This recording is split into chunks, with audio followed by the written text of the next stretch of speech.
नमस्कार, आप देख रहे हैं न्यूज 4 नेशन और मैं हूं प्रियदर्शन।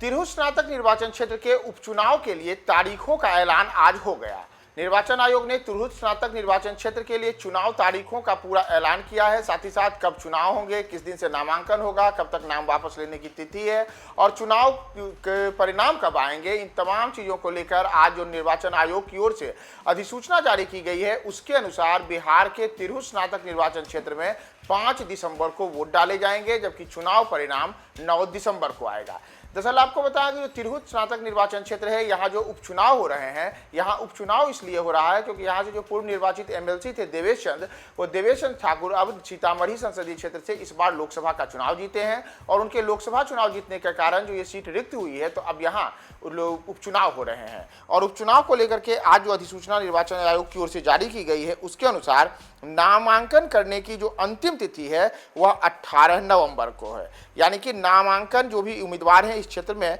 18 नवंबर तक कर सकते हैं। वहीं नामांकन की स्क्रूटनी का जो काम है वह 19 नवंबर को होगा, जबकि नाम वापस लेने की अंतिम तिथि 21 नवंबर तय की गई है, जबकि 5 दिसंबर को मतदान होगा और 9 दिसंबर को मतपत्रों की गिनती होगी, जिसके बाद चुनाव परिणाम आएगा। दरअसल जो तिरहुत स्नातक निर्वाचन क्षेत्र है, यहाँ से अब तक जनता दल यूनाइटेड के देवेश चंद ठाकुर का कब्जा हुआ करता था, लेकिन इस बार जैसा मैंने आपको बताया कि उन्होंने जब सीतामढ़ी संसदीय क्षेत्र से चुनाव लड़ा तो और उनकी चुनाव में जीत हुई, तो उसके बाद यहाँ पर अब रिक्ति के कारण उपचुनाव हो रहे हैं। जदयू ने यहाँ से अभिषेक झा को उम्मीदवार बनाया है, जबकि राष्ट्रीय जनता दल की ओर से यहाँ से गोपी किशन उम्मीदवार हो सकते हैं। गोपी किशन पूर्व विधायक केदार प्रसाद के बेटे हैं, जो एक दौर में इस इलाके के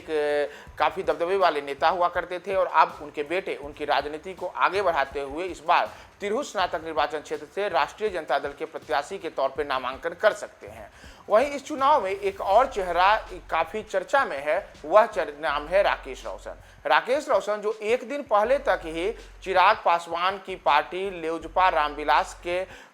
दल में थे, उन्होंने यहां से चुनाव लड़ने का ऐलान किया, जिसके बाद चिराग पासवान की पार्टी ने उन्हें कारण बताओ नोटिस जारी किया। तो नोटिस जारी होने के बाद उन्होंने नोटिस का जवाब देने के बदले चिराग की पार्टी से इस्तीफा दे दिया है और अब निर्दलीय चुनाव लड़ने का ऐलान किया है। तो माना जा रहा है कि जो तिरहुत स्नातक निर्वाचन क्षेत्र है वहां मुकाबला त्रिकोणीय हो सकता है और इस त्रिकोणीय मुकाबले में एक और जहां अभिषेक झा जनता दल यूनाइटेड के प्रत्याशी के तौर पर चुनाव मैदान में रहेंगे, वहीं दूसरी ओर यहां से गोपी किशन राष्ट्रीय जनता दल के प्रत्याशी के तौर पे, तो तीसरी ओर राकेश रोशन यहां निर्दलीय प्रत्याशी के तौर पर चुनाव में ताल ठोक सकते हैं। इसके अतिरिक्त और कुल कितने उम्मीदवार यहाँ पे चुनाव में उतरेंगे, इसमें की अंतिम तिथि जो है वह 18 नवंबर को जब नामांकन की अंतिम तिथि तय होगी और उसके बाद जब नाम वापसी की अंतिम तिथि 21 नवंबर है, तब पता चलेगा कि इस चुनाव में तिरहुत स्नातक निर्वाचन क्षेत्र के उपचुनाव में कुल कितने उम्मीदवार चुनाव में किस्मत आजमाएंगे। फिलहाल आपको यह बताकर छोड़े जा रहे हैं कि 5 दिसंबर को